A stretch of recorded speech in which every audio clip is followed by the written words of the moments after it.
the Chicago Bears have quite the dilemma at the wide receiver position right now. Many fans and people are calling for DJ Moore to be involved in a trade. I've seen the biggest trade is Max Crosby being traded to the Chicago Bears and DJ Moore being a part of that deal, plus draft picks to go out to Vegas for Max Crosby to join the Chicago Bears. And I'm not on board with this decision or just this call out from the public to trade DJ Moore. DJ Moore is the number one receiver in Chicago for a reason. He is a reliable player.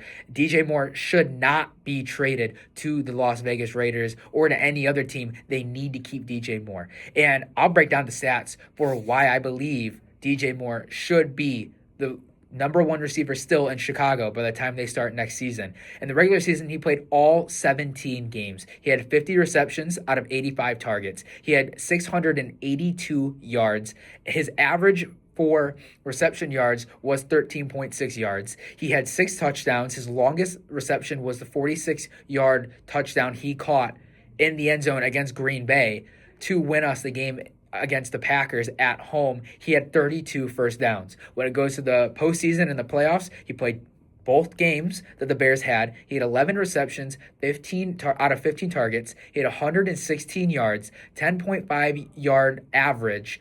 He had 2 touchdowns. His longest reception was for 34 yards, and he had 5 touchdowns. He produced for the Chicago Bears this season and in the playoffs. In the game against the Rams, he had a massive catch to be able to get the Bears the first touchdown of the game and get on the board after failing in the first quarter to be able to score. In the second quarter, he went out there, caught the pass from Caleb Williams on that 4th down, and was able to convert it for the Bears to score that touchdown.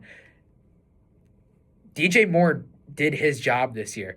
And, everybody wants to say, okay, but Rome Odunze can step into that number one role. But Rome Odunze was injured quite a bit throughout this year, especially towards the end of the season. Rome Odunze was out. And who really stepped up for the Bears? It was DJ Moore and Colston Loveland. And, DJ Moore had such an essential part of the Bears beating the Packers both times. And if you're going to try to replace a guy like that, who we brought in at a phenomenal deal from Ryan Poles. Ryan Poles did a great trade with the Carolina Panthers that brought in DJ Moore and helped upstart this offense. And taking such a reliable target away from Caleb Williams isn't going to help.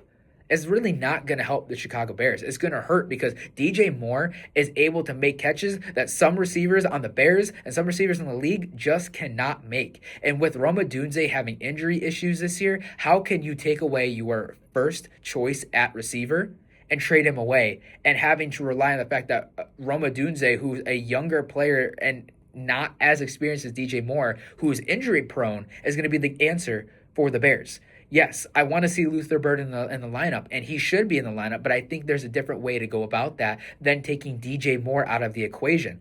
He played all 19 games this season. He had 61 receptions in total. Out of all of his targets, he had 100 targets, 61 receptions. That's not bad at all. He had over 700 yards in receiving. He did a great job with that. His averages for his receptions were double digits. He had 8 total touchdowns. He did a phenomenal job for the Bears this season. He really did a phenomenal job for the Bears, and you have to give him credit. I mean, in the playoffs alone, he scored a third of the touchdowns he scored during the regular season, and he played all 17 games for the Bears. He's reliable. He's healthy. He is a good player. There is no reason why the Chicago Bears should get rid of him. And if you want to start making changes at the wide receiver position, well, I have a change for you to make. Olamide Zaccheaus. The Bears should not go and re-sign him. I think the Bears should let Zaccheaus walk and really start promoting Ja'Day Walker.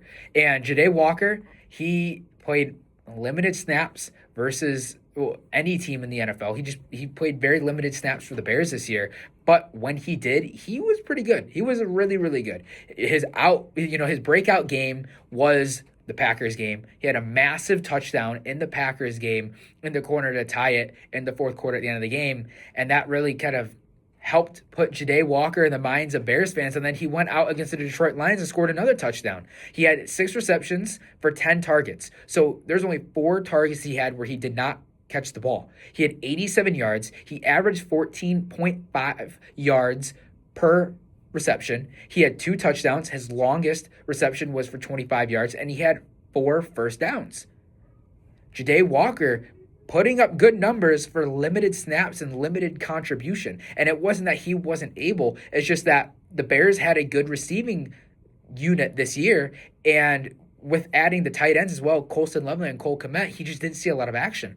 But you get rid of Zaccheaus, you put Burden in the slot position because Burden is fast. And if you put him in the slot, he's going to burn a lot of people up the middle. And instead of having to make such big plays all the time and relying on that, if you can put Burden on an in route or put him on a slant, you can get quick yardage and Burden can turn on the jets, and he's agile enough to be able to make moves around the defenders and get big first downs and get big gains.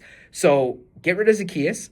Promote Burden up to the slot receiver spot. Have him the third receiver. If you need to bring somebody out, maybe you can put him out on the outside as well. He's very good in the outside and he has speed.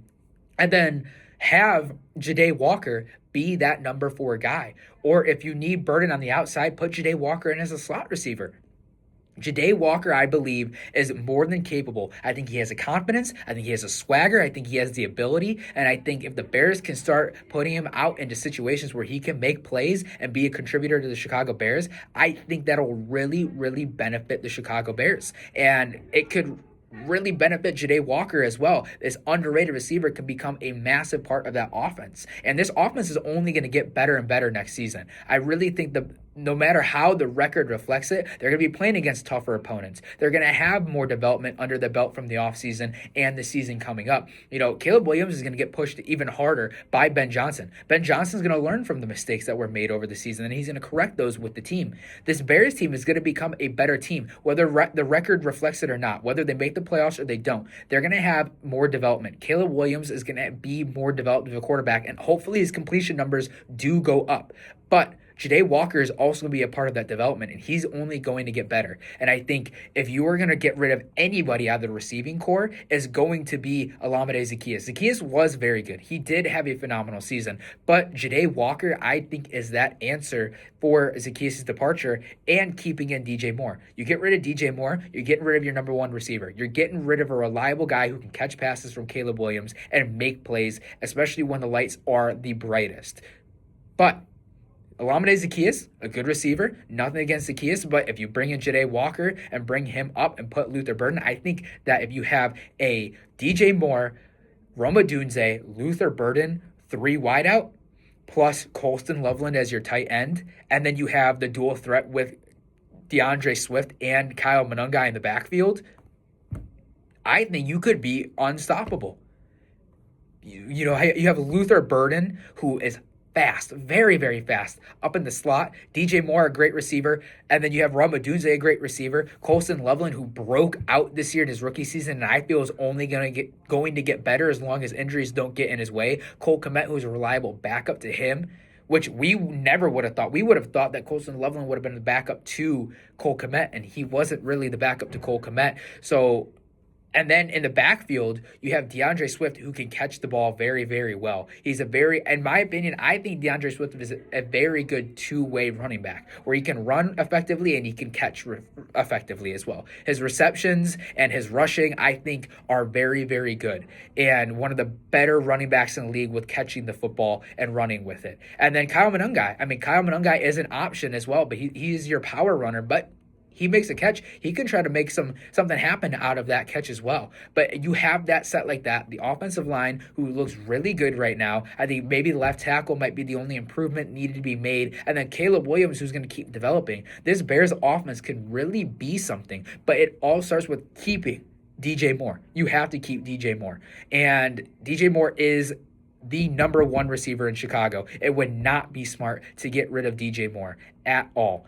And that's my take on it. I really think that DJ Moore should stay in place in Chicago. He's a very valuable asset to the Bears, and I think all he can do is help contribute. I don't think he hurts the team at all. I think all he does is contribute and help the team as best as he can. So that's my take on if the Bears should keep DJ Moore or not. I think 100% definitely DJ Moore should stay a Chicago Bear. And he's signed until 2028, so we got years with him too.